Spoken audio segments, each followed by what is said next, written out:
Africa महाद्वीप का नाम सुनते ही लोगों के मन में गरीब देश, जनजातियां और सहारा का मरुस्थल का ख्याल ही आता है। लेकिन आज हम इस वीडियो में अफ्रीका से जुड़े दिलचस्प तथ्यों पर बात करेंगे। अफ्रीका एशिया के बाद विश्व का दूसरा सबसे बड़ा महाद्वीप है, जो चारों तरफ से महासागरों से घिरा है। इस महाद्वीप में विशाल मरुस्थल, अत्यंत घने जंगल, विशाल क्षेत्र में फैले घास के मैदान, बड़ी बड़ी नदियां व झीलें तथा विभिन्न प्रकार के जानवर दिखेंगे। भूमध्य रेखा अफ्रीका महाद्वीप के बीच से होकर गुजरती। यही नहीं, कर्क, मकर एवं भूमध्य तीनों रेखाएं अफ्रीका महाद्वीप से होकर गुजरती हैं। इस महाद्वीप का क्षेत्रफल 3.3 करोड़ वर्ग किलोमीटर तथा जनसंख्या 92 करोड़ है और इस महाद्वीप में 54 देश है। इसके इतिहास की बात करें तो अफ्रीका महाद्वीप के नाम के पीछे कई कहानियां हैं। 1981 में प्रकाशित एक शोध के अनुसार अफ्रीका शब्द की उत्पत्ति बर्बर भाषा के शब्द इफ्री से हुई है, जिसका अर्थ गुफा होता है, जो गुफा में रहने वाली जनजातियों के लिए प्रयोग किया जाता है। प्रथम आधुनिक मानव का जन्म इसी महाद्वीप से माना जाता है, जिसका जन्म 30 से 40 हजार वर्ष पहले हुआ था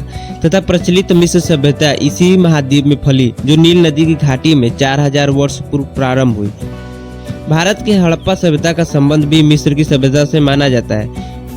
अफ्रीका के भौगोलिक स्थिति की बात करें तो ऊंचे ऊंचे पठार, जिनका निर्माण अत्यंत प्राचीन कठोर चट्टानों से हुआ है। भूगर्भ शास्त्र के प्रमाणों के आधार पर यह प्रमाणित किया गया है कि 1 अरब वर्ष पहले समस्त स्थल भाग पेंजिया के रूप में था। कार्बन युग में पेंजिया के 2 टुकड़े हो गए और अफ्रीका महाद्वीप गोंडवाना लैंड का ही एक भाग है। इस महाद्वीप के उत्तर में दुनिया का सबसे बड़ा मरुस्थल सहारा अवस्थित, जो अटलांटिक महासागर से लाल सागर तक 5600 किलोमीटर की लंबाई तक, सूडान के उत्तर तथा एटलस पर्वत के दक्षिण में 1300 किलोमीटर की चौड़ाई में फैला है। क्षेत्रफल में यह मरुस्थल भारत के क्षेत्रफल से दुगुना है। विश्व की सबसे लंबी नदी नील नदी इसी महाद्वीप में पाई जाती है, जिसे मिस्र का वरदान भी कहा जाता है। वहीं इस महाद्वीप के चारों तरफ ऊंचे ऊंचे पर्वत पाए जाते हैं।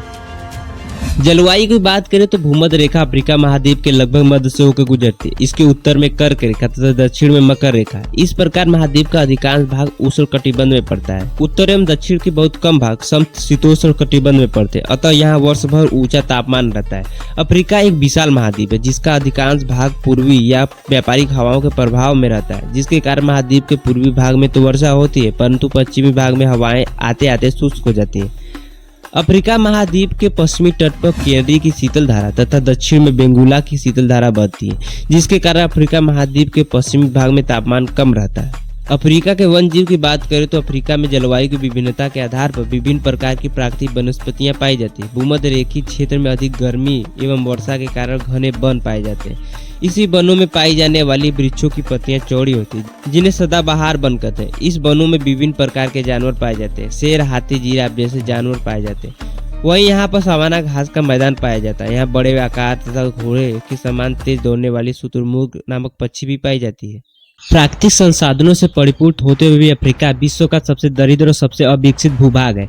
यातायात एवं तकनीकों का विकास न होने के कारण इन संसाधनों का समुचित उपयोग नहीं हो पाया है। महाद्वीप की अधिकांश जनसंख्या आज भी अशिक्षित है। इसी से इस महाद्वीप को अंध महाद्वीप भी कहा जाता है।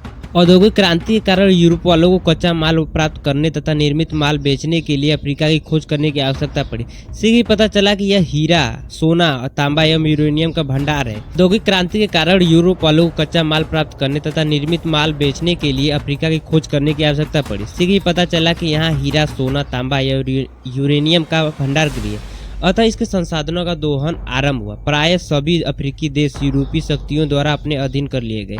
पारंपरिक उद्योगों को अपार क्षति हुई एवं अफ्रीका की अर्थव्यवस्था यूरोप केंद्रित हो गई।